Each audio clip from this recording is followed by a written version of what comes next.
Well, Jim, Speaking of stooges, there's one more match. I didn't say that, but there's one more match to stooge off here on the show, and hopefully our mouths keep working throughout this review. well, they put the WWE title match on last between Cody Rhodes and Drew McIntyre, and again, it's the big one. It's the big belt, the world title. They should, as a rule of thumb, put it on last. It just after the mixed tag, this was not a hot enough issue, and that's another thing. Drew McIntyre is a tremendous heel personality, and he is. I don't know if it's been a year now or a year and a half since he came back and got in a thing with Punk and unveiled this new outlook that he's had and started cutting these brilliant promos. Drew McIntyre's one of my favorite fucking guys in the company. He's awesome. And Cody, of course, has been, whenever they'd get off from around his neck, he's been a great success. The old gray mare ain't what he used to be based on the way they've treated him, but still he's the star and everybody likes him. And both these guys can work, and either their wrestling is tight, nice and snug, a hip lock takeover. Cody's selling is animated. Drew has a heel attitude and body language.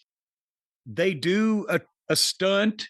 Every now and then they'll take a bump over the desk or whatever, but it's not overdone. Their matches are logical, professionally put together. It was not a hot issue that people wanted to react to more than the mixed tag team match was.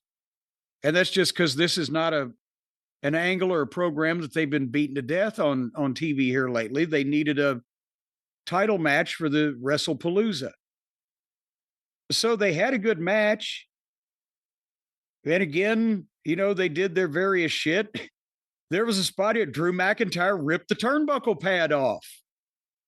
And then he teased putting Cody into it, but he ended up hitting it. But I swear I didn't see that when I was growing up as a wrestling fan, because all the turnbuckles in the Tennessee territory were foam rubber with duct tape wrapped around. You couldn't take the pad off. Pads cost money. They used foam rubber and duct tape. But goddamn, there's an epidemic of it, isn't there? How many turnbuckle pads have we seen taken off in the last day? They're now calling it the George Steele position. Anywho, finally they ended up on the floor after a number of false finishes and 2 counts and things of that nature.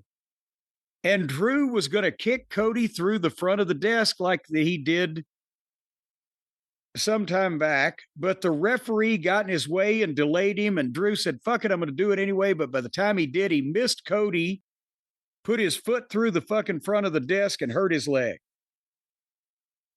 And then even though he was able to get back in the ring, he went for the kick, but his leg gave out. And Cody went up top for the big super Cody cutter and then hit the crossroads 1, 2, 3.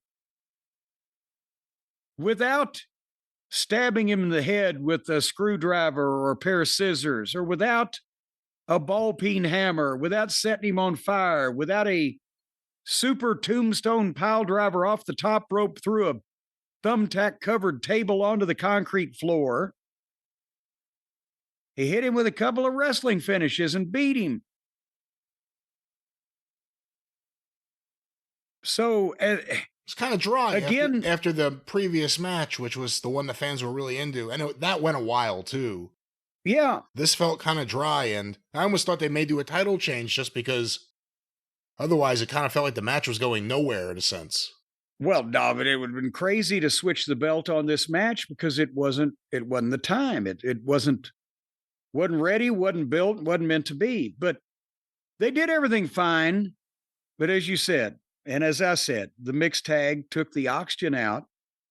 But when you compare this 3-hour and 15-minute show with stars, with a tremendous production, with easily defined roles that everybody's got, and with an issue for almost everything that people could understand, This is why they're there, and the AEW show is why they're there. Because they can't get out of the fucking rec center in Reseda or wherever they all used to do their own pro wrestling orangutan shows and just let everybody have as much fun as they wanted to have. I'm not talking about the fans, I'm talking about the participants. And they don't know how to put a major league production together, or they refuse to try to learn. So this is where we're at. We're being raked over the coals for thousands of dollars per ticket by this evil goddamn multi-billion-dollar conglomeration that's setting the world on fire. And the only hope for poor old downtrodden pro wrestling is an ADD-addled billionaire with very specific mental concerns that thinks about wrestling in the smallest and most outlaw of terms and has no eye for talent. Pick your poison, Brian. Well, speaking of poison, that was WWE Wrestlepalooza.